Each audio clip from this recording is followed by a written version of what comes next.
Assalamualaikum warahmatullahi wabarakatuh. Bismillah, alhamdulillah, wassalatu wassalamu ala rasulillah wa ala alihi wa sahbihi wa man walah. Wala hawla wala quwata illa billah, subhanaka la ilma lana illa ma'alamtana innaka antal alimul hakim. Rabbi shrah li sadri wa yassir li amri wahlul 'uqdatam min lisani yafqahu qawli.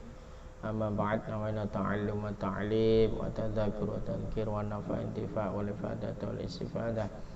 Al-hadza 'ala tamassuki bi kitabillah sunnati rasuli bati wa amrudatillah subhanahu wa ta'ala. Bismillahirrahmanirrahim. Qala al-mu'allif rahimallahu nafa'ana bihi wa bi 'ulumi fid dharain amin. Idza aradta an ta'rifa qadraka 'indahu fandur fima dza yukimuka.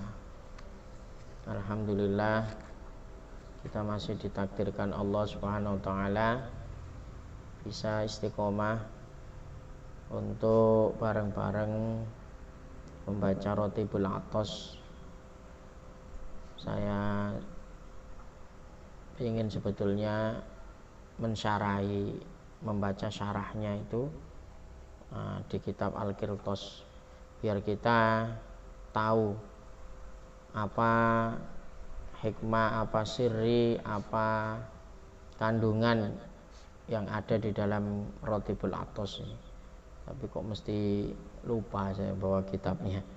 Jadi insya Allah pertemuan akan datang akan kita tambahi sedikit tentang syarah daripada Rotib Athos yang sudah kita rutinkan untuk membacanya di setiap kajian hari Rabu malam Kamis ini.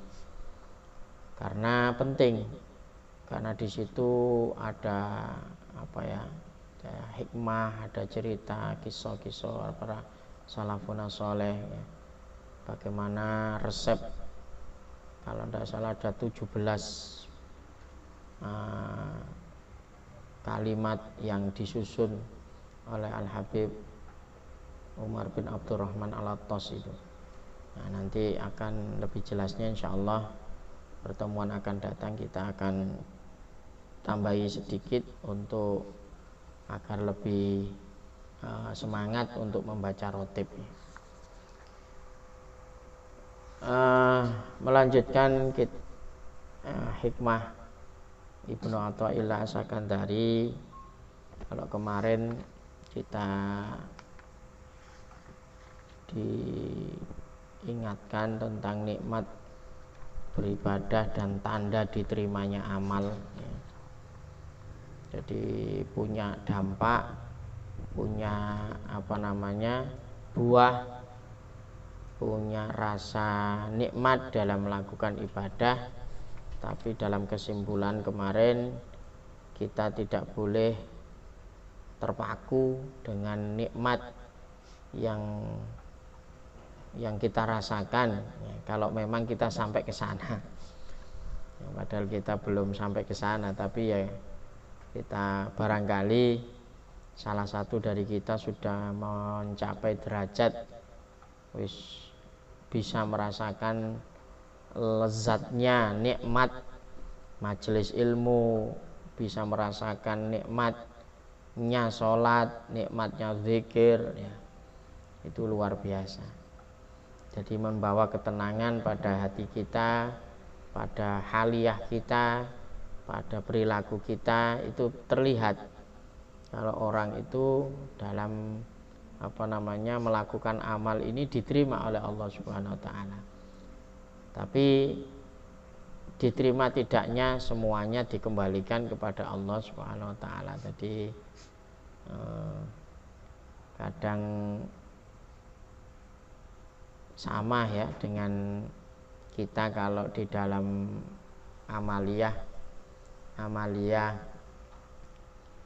keseharian ya, bermuamalah atau melakukan transaksi dengan sesama itu. Kadang ada istilahnya, kalau orang Jawa itu gendong indit ya. Indit itu bisa saja kita karena yang kita lakukan itu banyak ya, maka bisa jadi yang tidak bagus ini bisa ketarik ya, untuk diterima ya. Sama ibadah kita juga gitu. Jangan remehkan amal-amal kebaikan sekecil apapun. Bisa jadi amal-amal ibadah kita yang berserakan yang kecil-kecil ya, nolong orang, tersenyum ya, sedekah, sing kayaknya itu hal-hal yang tidak dipertimbangkan ya. Nah, ini bisa jadi ini yang nanti ngangkat daripada amal-amal kita yang kurang. Sholat kita nggak iso khusyuk ya, ibadah kita nggak menemukan kelezatan. Ojo putus asa maksudnya, tetap saja istiqomah. Sembahyang masuk gak khusyuk, ngaji paham gak paham, isok gak isok, bahasane ya tetap istiqomah. Nah, bisa jadi karena sesuatu yang kita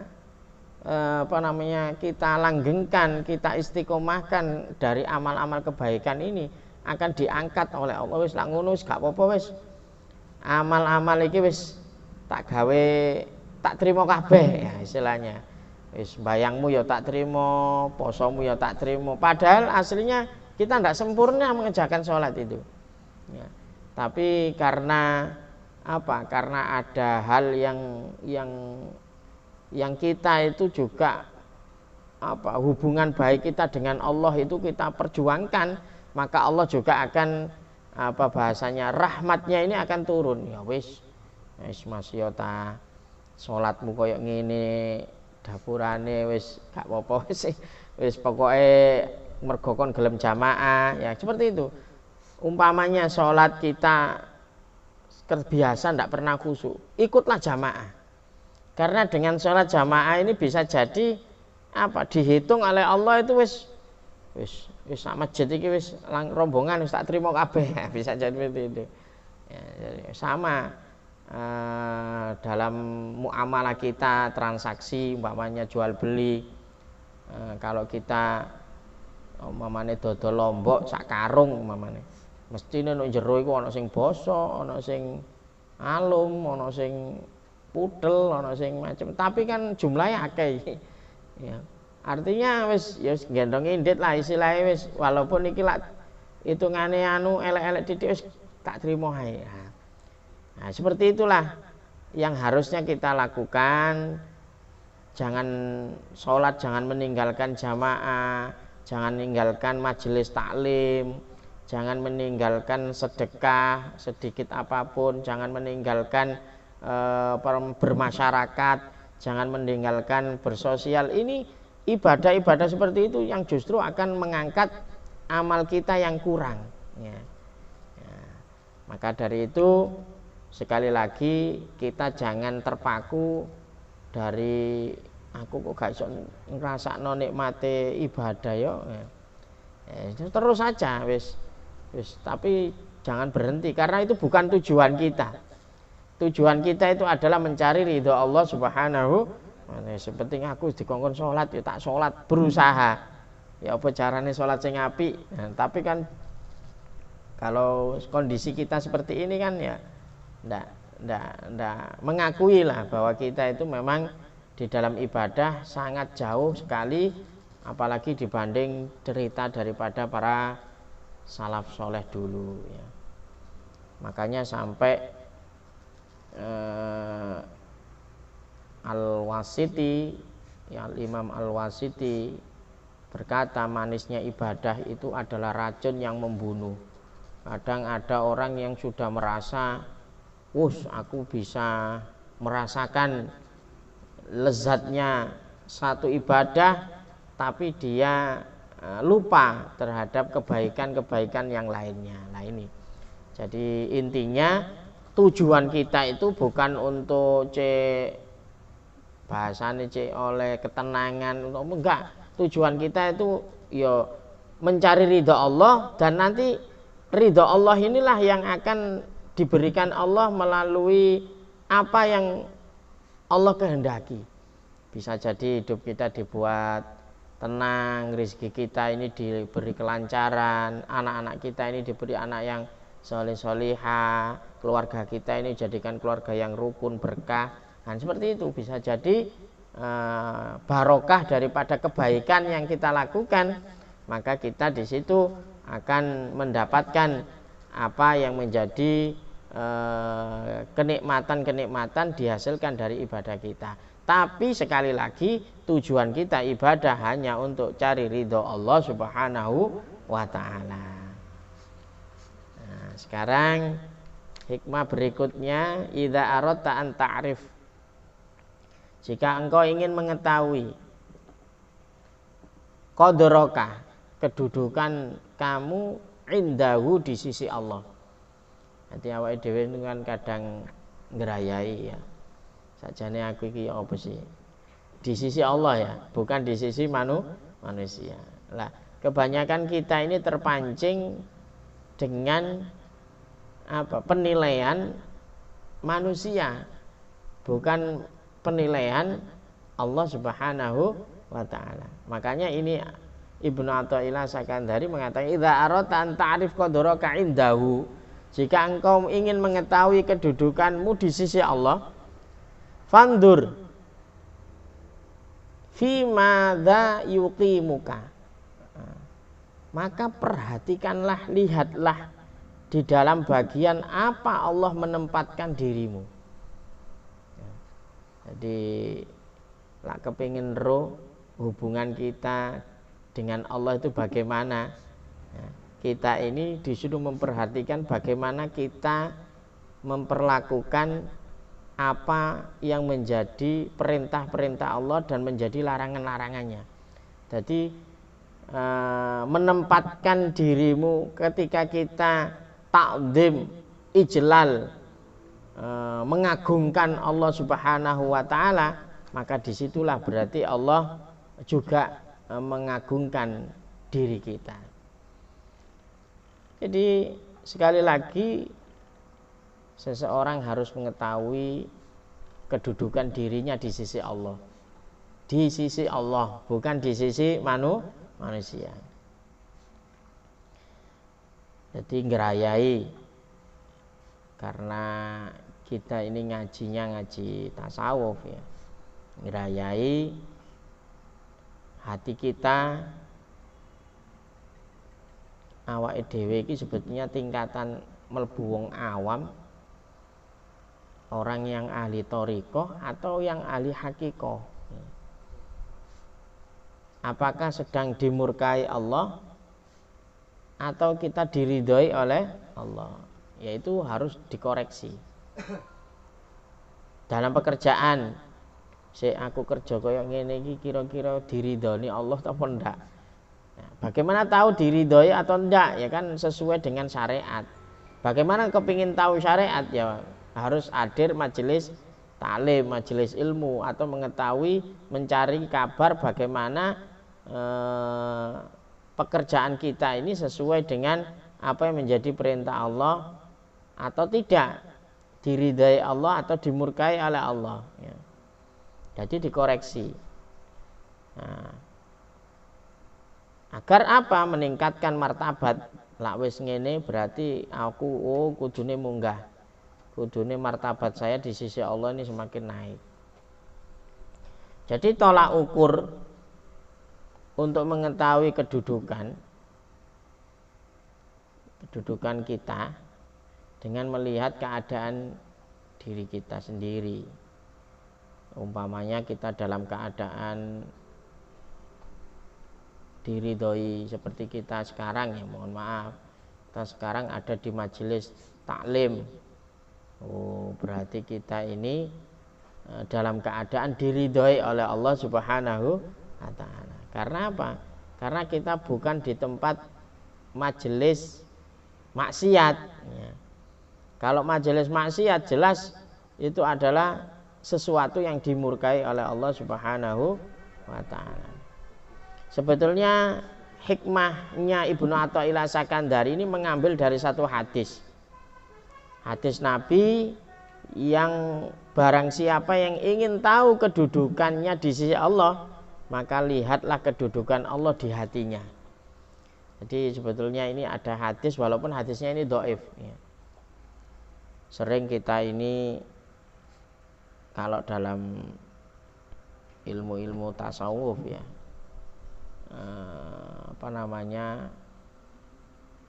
kalau hukum itu kan biasanya mesti nyari yang hadis yang sahih, yang bukan dasar ya. Iki halal, iki haram ya. Tapi kalau dalam masalah adab atau dalam urusan hakikat ini, walaupun toh hadisnya ini dhaif ya, lemah, itu jangan dianggap tidak meyakinkan, tidak meyakinkan, karena yang dipakai ini orang-orang tasawuf ini memakai ilmu dhauk. Pernah kitab Ihya Ulumuddin karya Al-Imam Hujjatul Islam Al-Imam Ghazali itu dikritik seseorang karena memang hadisnya setelah diteliti itu banyak yang dhaif, bahkan adalah aslalahu ya. Orang alim Az-Zabidi yang mensyarahi itu dalam kitab Al-Ithaf itu, yang kemarin itu Mas Erik beli berapa jilid itu syarahnya Imam Ghazali, Ihya Ulumuddin ya. Ketika Ihya Ulumuddin ini dikritik, ini disebutkan oleh pensyarah, ketika ada orang menanyakan hadis itu ditanya, sebetulnya kamu ini ngerti hadis semuanya ndak? Ya enggak sih ya. Cuman saya melihat kalau ini hadis ini ndak saya ketahui ya. Nah, bisa jadi hadis yang enggak kamu ketahui karena kamu ndak tahu hadis keseluruhan. Mungkin yang enggak kamu ketahui itu yang disampaikan. Jadi jangan sampai kita suudzon terhadap seorang ulama yang kalibernya itu sudah punya makom atau punya kedudukan dikatakan Hujjatul Islam ya. Hujjatul Islam Al-Imam Ghazali itu banyak yang seperti itu. Jadi ini hadisnya ini macam-macam ya. Begitu juga hadis masalah ini ya, tentang siapa yang ingin tahu kedudukan di sisi Allah, maka lihatlah kedudukan Allah di hatinya ya. Hadis ini hadisnya dhaif, tapi merupakan dasar dari kata yang diambil oleh Ibnu Athaillah As-Sakandari, idza aradta an ta'rif qadraka indahu fandur fi madza yuqimuka ya. Jika engkau mengetahui kedudukanmu di sisi Allah, maka perhatikanlah di dalam bagian apa Allah menempatkan dirimu ya. Kondisimu itu loh, dalam ridha Allah atau dalam sukhtullah, dalam bendu atau dalam laknatnya Allah atau dalam murkanya Allah. Nah ini, jadi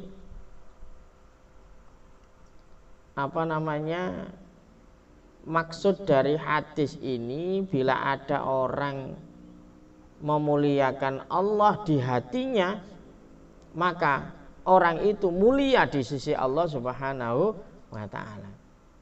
Memuliakan Allah dalam hatinya, maka dia itu mulia di sisi Allah Subhanahu wa ta'ala. Sebaliknya, bila menganggap remeh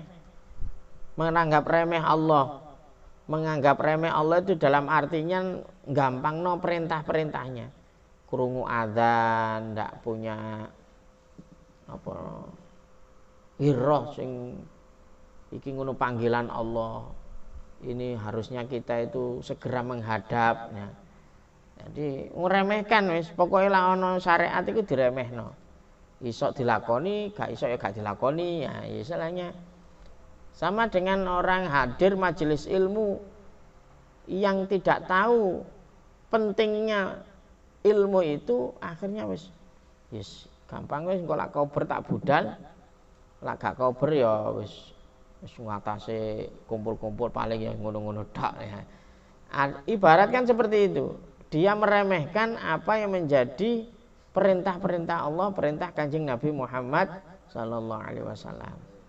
Nah, berarti kalau dia meremehkan, otomatis dia juga diremehkan oleh Allah Subhanahu wa taala. Jadi kecuali kalau nggak bisa hadir itu ada penyesalan, ya Allah sajane pengen aku teko iki, cuman ikilah cobane urip, ono sing wis kesel, ada yang ngene, ada itu masih ada di hatinya itu masih dihidupkan. Nah, berarti tidak meremehkan terhadap apa yang menjadi perintah Allah Subhanahu wa taala. Jadi jenengan hadir di sini bukan atas perintah siapa-siapa, karena perintah Allah Subhanahu wa taala. Disuruh Rasulullah farta'u lah ono majelis zikir, majelis ilmu, mampiro, gabungo, meloo ya. Fa innahu, karena di situ raudhatun min riyadil jannah, karena majelis seperti ini adalah taman-taman surga. Al-Fudail bin Iyad, seorang waliullah, berkata seseorang itu bisa taat kepada Allah hanya menurut kedudukan Allah di dalam dirinya. Jadi wong iku iso taat itu bergantung keimanan, keyakinan kepada Allah Subhanahu wa taala. Semakin imannya naik, berarti ketaatannya juga semakin naik. Jadi kita ibadah itu bisa menjadi berkualitas kalau kita ini yakin terhadap apa yang menjadi janji-janji Allah Subhanahu wa taala. Contoh ketakwaan. Kalau dalam Al-Qur'an sudah disabdakan wa may yattaqillah yaj'al lahu makhraja. Ono wong sumpek masalah urip kaya apa, ternyata resepe apa? Disuruh bertakwa, mendekat kepada Allah. Kalau mendekat yaj'al lahu makhraja, pasti iki janji Allah akan dikasih solusi. Solusinya ya macam-macam. Wa may yattaqillah yaj'al lahu makhraja wa yarzuqhu min haitsu la yahtasib. Digandengno urusan rezeki. Biasanya wong sumpek iku mesti perkara napa? Perkara rezeki. Perkara nyambut gawe, wis perkara donya lah ya. Ayatnya disambung wa yarzuqhu min haitsu la yahtasib, akan dikasih rezeki oleh Allah dengan jalan yang tidak terhitung, layah tasib. Terus dilanjutkan wa may yatawakkal, siapa yang memasrahkan dirinya kepada Allah setelah ikhtiar penuh, tawakal kepada Allah, wa may yatawakkal 'ala Allah fa huwa hasbuh, Allah akan mencukupi ya, apa yang menjadi hajat-hajatnya. Wa yatawakkal 'ala Allah fa hasbuh. Maka ini harus, kalau semakin orang yakin, semakin orang punya keimanan yang kuat terhadap apa yang disampaikan dalam Al-Quran, apa yang disampaikan dalam hadis Nabi Muhammad SAW, maka disitulah dia semakin bisa merasakan kekhusyuan. Ya. Kualitasnya juga akan. Makanya Fudail bin Iyad itu mengatakan, seseorang itu bisa taat kepada Allah hanya menurut kedudukan Allah di dalam dirinya. Iso nglakoni taat ya bergantung kekuatan keimanan. Lah imane temen, taate mesti temen. Lah kau ana wong ngaku imane temen, taate gak temen, berarti ya bojo ya. Jadi kekuatan keyakinan dan kadar iman kepada Allah ini yang menentukan. Nah, apabila punya keyakinan yang kuat, maka amal ibadahnya menjadi kuat. Bila keyakinannya lemah, maka amal ketaatan ikut melemah. Ini betul. Jadi intinya kita ini apa ya apa caranya nguatno iman?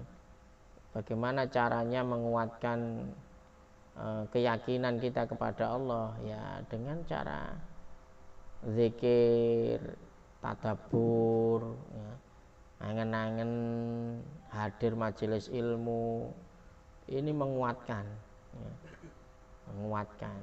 Banyak di sini dulu yang asalnya ndak punya kemantepan, tapi sering hadir majelis ilmu kok tambah mantep, ya. Ngelakoni apa-apa iki tambah yakin karena cocok loh, cocok yang kehidupan memang ini tadi ini. Jadi kita semuanya istiqomah saja dalam menjalankan apa yang menjadi perintah-perintahnya dan menjauhi larangan-larangannya. Semoga kita diberi Allah taufik, hidayah, maunah, kemudahan dalam istiqomah untuk beribadah kepada Allah, dalam berjuang di jalan Allah untuk menegakkan apa yang menjadi perintah-perintah Allah dan menjauhi larangan-larangan Allah, dan nantinya insya Allah kita semuanya menghadap Allah dalam keadaan husnul khotimah. Amin ya rabbal alamin. Kami akhiri, walafu minkum. Assalamualaikum warahmatullahi wabarakatuh. Ya Rabbana tarafna bi annana tarafna wa annana asrafna ala ladha asrafna atub alaina tauba taghsil li kulli hauba wastur lanal aurati wa aminir rawati waghfir li walidina rabbi wa mauludina wal ali wal ikhwani wa sairil khilani wa kulli dhi mahabba au jiratin au suhba wal muslimina ajma' amin rabbi isma fadlan wajudan manna la biktisabi minna fil mustafar rasuli nahdha bi kulli suli shalla wa sallam rabbi alaihi addal habbi wa alihi wa sahbihi idada tahsisubi walhamdulil ilahi fil bad'i wat tanahi subhana rabbika rabbil izzati amma yasifun wa salamun alal mursalin walhamdulillahi rabbil alamin.